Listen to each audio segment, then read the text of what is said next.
Assalamu alaikum rahmatullohi va barakatuh. Hurmatli musulmonlar. Туғандар, мен Мегашанда жүрөм, Котельникидеги. Билсеңиздер керек, Москвада көптөгөн ашандарда мына сиз көзүңүздөр көрүп турган халал колбасаларды сатуучу өзүнчө бир отдельный место бар.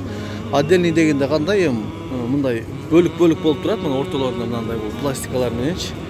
Мына бөлүк-бөлүк болуп турат. Мына ушул жерге келип туруп, бул жагы уже халал эмес. Бирок биздин мусулман бир туугандар ушул халалдан алышат. Бул халал мешитке барсаңыздар деле табасыздар. Мына мисалы Сафа Татарская дейт. Мешитте дагы бар ушундайлар, мисалы Эко деген бар, мисалы. Бул жерде тартып аткан максат бул эмес. Мына Сафа, Эко дегендерди көргөзүш эмес туугандар. Бул жерде максат менин тартып атканым. Билсеңиздер керек, билгендер азыр айтып өтсөм билишет. Мындан бир 5-6 жыл башта болуш керек примерно. Царицына деген халал колбаса бар.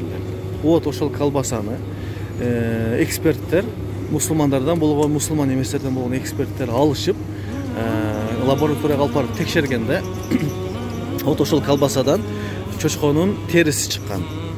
Анан алар директоруна барып, ошол эмне үчүн мындай чочкон этин коштасыңар деп текшеребиз деп көргөндө, вот ошол жерде ал чыкпай коет. Эми ошол Царицына деген туугандар, себеби акча сүйүшөт да адамдар. Царицына деген атын өзгөртүп Идель деп чыккан туугандар. Көрдүңүздөрбү? Мына карасаңыздар, аркасында мына Кавказский деп койгон, башка деп койгон. Производитель мына. Производитель ОАО мына Царицына деп турат. Жакшы фокусировка болбой атат. Келип өзүңүздөр көрсөңүздөр болот. Бул колбаса туугандар халал эмес. Себеби мына көп орундуктарды ээлеген мына жерде. Вареный, невареный, копченый, полный, полукопченый. Мына дагы Идель, мына дагы Идель, мына Сафа мисалы.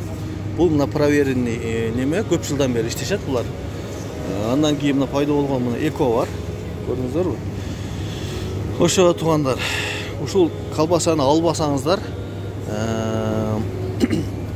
өтө сооп иш кылган болосуздар. Жакшы кылган болосуздар.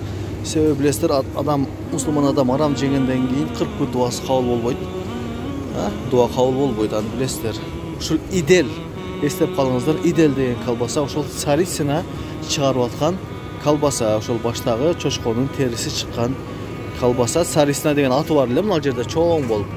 Анын ордуна мына Идель деп атты өзгөртүп койгон. Муну мен башта блогерликке чейин байкаганмын, бирок мына азыр сиздерге тартып, сиздер менен бөлүшүп коеюн деп тартып атам туугандар.